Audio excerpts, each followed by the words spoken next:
So what is up, guys? Nick here, helping you to master your technology. iPhone 7 many years later. Now, the current prices of the iPhone 7 are hovering right around 100 to 150 average. So when this phone first came out, right around that 750 mark, right around the 800 mark, depending on the storage model you got.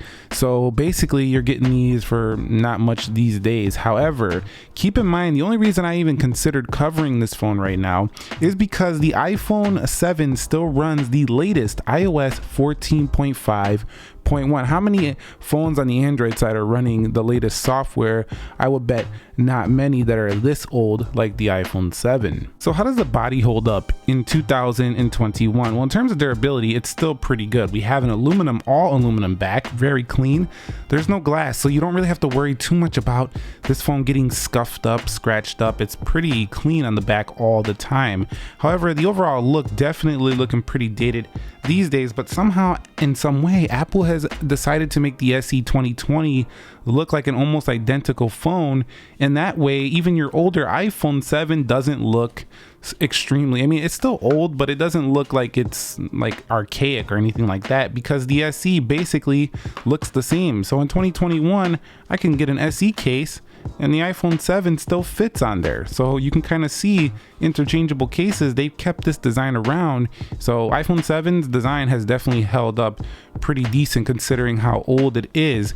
Now this phone only weighs right around 138 grams. So what that means is it's ultra light. It's even lighter than the iPhone SE of 2020. So definitely extremely light, closer to the iPhone 12 mini. I would say the body is held up very well. IP67 came to the iPhone 7 over the iPhone 6s and gave it more of a durable feel. And yes, they don't really make the rose gold anymore. Hopefully they bring that back. Been waiting for that for a while. This is the rose gold iPhone 7. So discussing the display quality, again, the iPhone XR, the iPhone 11, still for sale, have the same PPI as the iPhone 7. So yes, the display has held up just fine. You have a Retina display here that can hit 625 nits of brightness. So even though this phone came out way back in 2016, it still has brightness that's higher than a lot of budget phones these days that can top out around 400 nits or so. This is still a brighter phone than some brand new phones that are cheaper, you know, these days. However, you can keep in mind that they did go to OLED and stuff like that, so you're not gonna have the deepest blacks, the deepest contrast here for this panel. But I gotta say, yes, the Retina displays have been holding on very fine, and they kind of have just a bigger version of this still in current iPads until today, where they just announced well, not today, but like a couple weeks ago, when they just announced the new iPad Pro, and it has the new mini LED display and things like that, but they're still using a version of Liquid Retina on those iPads. So very similar display technology here. P3 color gamut, dark mode, night shift, no true tone until the iPhone 8, but still I would say this display has held up very well. The only area it didn't hold up well is the aspect ratio. A lot of phones now are a lot skinnier, thinner bezels. We're talking iPhone 11, we're talking iPhone 12 Pro, iPhone 12, iPhone 10s. All those phones have, you know, a different aspect ratio, but they did include a notch. So when it comes to software, the iPhone 7, you can still experience the latest iOS 14.5.1 and ongoing for 14. I don't know if this is going to see 15, we'll have to see, but it just might. And you can see right here, we do have the app library right here. If we go into settings and we go to privacy, we do have the location services, the tracking, apps request to track, this new privacy stuff going on with Apple these days. You still have the Touch ID scanner, which is still on a lot of their other products. So really cool that a 2016 phone still has the latest security patches and things like that. And the software runs pretty well as well. So I will say that very impressed on the longevity of support here. Some people are going to write, well, this is the reason why I bought an Apple iPhone, because, you know, look how long this thing definitely lasts. So yeah, having that latest software is great. Now, I'm sure benchmarks are going to be trash in terms of the overall performance, you know, on benchmarks, but the iPhone 7 is still a functional phone right now, 5 years later. You can see just how it's just popping through things very easily. And when it comes to performance, we are talking about an Apple A10 Fusion chipset that's clocked at 2.34 gigahertz. Now, this phone actually does have 2 gigabytes of RAM, which is very similar. I think the SE might have 3, but it's very similar to, you know, many Android phones that have around 4 gigs of RAM. So pretty decent over here performance, I would say that even the Apple TV most people are still rocking before the new one came out has the A10 Fusion. So they kept this chipset around for quite some time. Many iPads out in the wild are still rocking the A10 and nobody's complaining about those. So there's nothing really to complain about. The performance is pretty good here. You're not going to be blazing through video edits on here, although it still will take care of some of your basic needs. You know, it still performs well, at least on the Apple optimized applications, and you're not going to have the most fast performance when it comes to, again, benchmarking and, you know, if you compare it to a newer iPhone. But definitely the thing runs just fine. It can run most of the games, it can run most of the applications, and battery life has been doing pretty good as well. We'll cover that in a minute, but I gotta say, I'm pretty happy with the overall performance so far. The only thing I will state is that if you push it too hard or demanding, the back does heat up a bit here in 2021, and I could definitely feel it many years later that it warms up more than it used to. Okay guys, so talking about battery life with this phone, this isn't the largest one on the market, and many years later, having 1960 milliamp hour battery, you know, I had to change it once on the iPhone 7 because it was getting really bad. Like you could see the percentages falling off. So I had it changed one time, but many years later, now that it's been changed, it still does pretty well on the latest iOS, and you could get your battery changed if you want. You know, it's pretty cheap on this phone. Pretty easy to do. So I mean, not for you, but if you take it to Apple Store, it's pretty easy to get this battery swapped out on this phone. So you can go ahead and do that if you need one, but it's really going to be dependent on your capacity. I will say this phone is about a day to medium use, like medium use on a day, but it's not like a heavy use 2021. You're doing 4K video all day. You know, using the browser all day.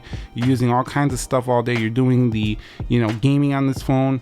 If you're relying on your main little pocket computer, this phone in 2021 definitely might need a battery pack. You might need an extra battery to help you get through that day, because this and even this newer SE are just not the strongest in this area. So do keep that in mind. It depends on your usage, but light users, iPhone 7 in 2021 still does the trick if you have a decent amount of capacity. All right, cameras. Man, simple times. Love the iPhone 7's cameras because they're just so simple. Reminds me a lot of the iPhone SE's cameras, but they're just a little bit more dated. We'll open up the Falcon Wing doors here on the Tesla Model X decast model. Let me go over here, see if we can get them both open at the same time. We'll go ahead and take that photo. And you know, with good lighting, you can still get very acceptable results on the iPhone 7. It is a 12 megapixel iSight camera on here, and this camera is capable up to 4K at 60. I just said 60 at 30 FPS right here. I'm so used to saying 60 because most of them have 60 now, but up to 30 FPS. In addition to that, you know, on the front camera, it's a 7 megapixel, so it's solid. It's not that bad overall. It can do 1080. But it's nothing flagship anymore. This is not a flagship camera anymore. At one time, this was a flagship camera in your pocket. So what that means is that you're still going to get pretty acceptable results, but if you compare it to most cameras now, this is where a lot of phone makers have been putting their investment and their time is the camera, so it's not really going to compete with anything really new. However, you do have the ability to change that video recording out to different frames of 30 FPS, so 720 30, 1080 30, and you can do HD at 60. You can't do 4K at 60. So I would say not the best camera out there, but very acceptable to say the least, especially in good lighting. Now, in dark lighting, you might need to get a night mode camera that can help you get some better low light shots, but honestly, if you set up your lighting properly, I think in 2021 and you post it on Instagram, nobody's gonna say, hey, did you take that photo with an iPhone 7? Because it's not that bad. It really isn't, but it's nothing mind-blowing either. So when it comes to storage, we do have a 256 gig model here, so there was plenty of storage capability on this phone. I didn't use much on this one because I did delete a lot of stuff. When I did get the battery change, I did a whole reset. However, there's definitely a good amount of capacity here. I wouldn't recommend the 32 gig. I would recommend at least the 128 gig, but many years later, the storage has held up very well. It's definitely fast storage as well. It's not super slow either, and you could still airdrop between different iPhones and things like that if you need more storage space. Now, when it comes to audio,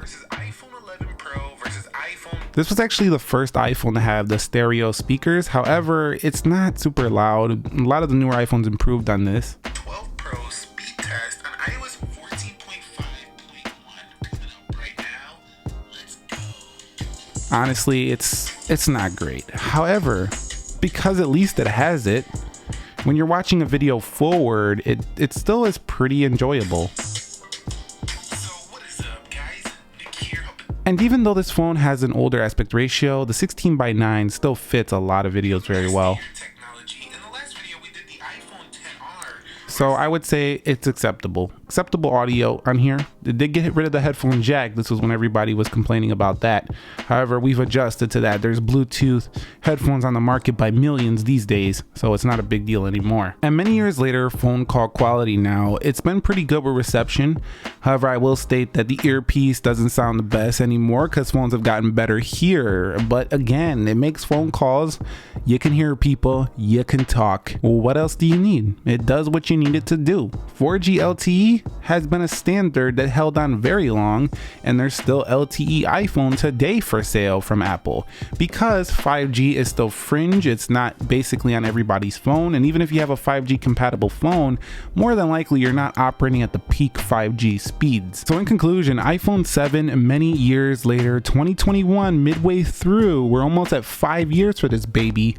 It's been doing pretty darn good with software updates. There have been a few that made this phone too hot.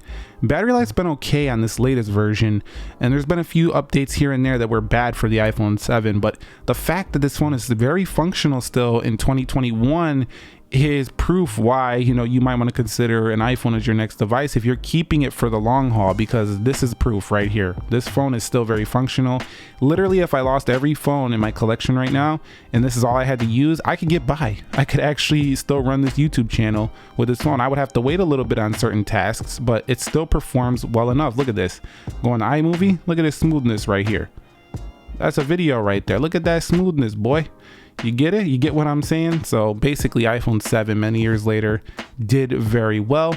It's hard to recommend now, but if you got somebody like, you know, you want to get it for it on the cheap and you just need a very basic iPhone, you know, get one with a really good capacity battery life. Like maybe just change the battery, get it a maybe brand new if there's still some, you know, ones out there in the wild that are still brand new unopened. Update it to the latest software and rock out for a little bit of time. You can find these things around $50. They're kind of a steal as a backup iPhone. Anyway, let me know your thoughts on the iPhone 7. Some people are going to comment, hey Nick, I'm watching this video on the iPhone 7. Thanks for making this. Well, thank you for watching. If you enjoyed this video, be sure to check out this one right here. You might also like that video as well. Be sure to be well. I'll catch you on the next one. Peace.